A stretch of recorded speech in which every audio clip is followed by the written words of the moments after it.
Welcome to Pindar Poetry. We hope you learned something new. You begin by preparing the workspace so your painting flows without friction.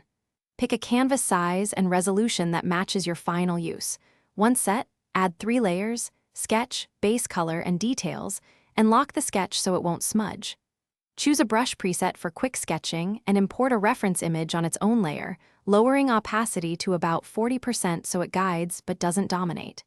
Once done, position your reference and start a loose sketch to map composition.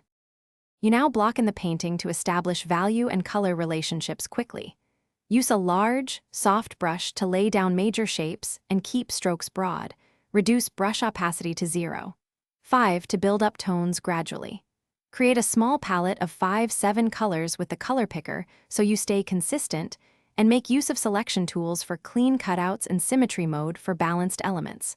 Once base shapes read well, switch to mid-sized brushes to refine transition. You finish by refining edges, adding texture, and making global adjustments to unify the image. Use small, crisp brushes for details and try layer blending modes like multiply and overlay to deepen shadows or boost light. Tweak opacity rather than repainting.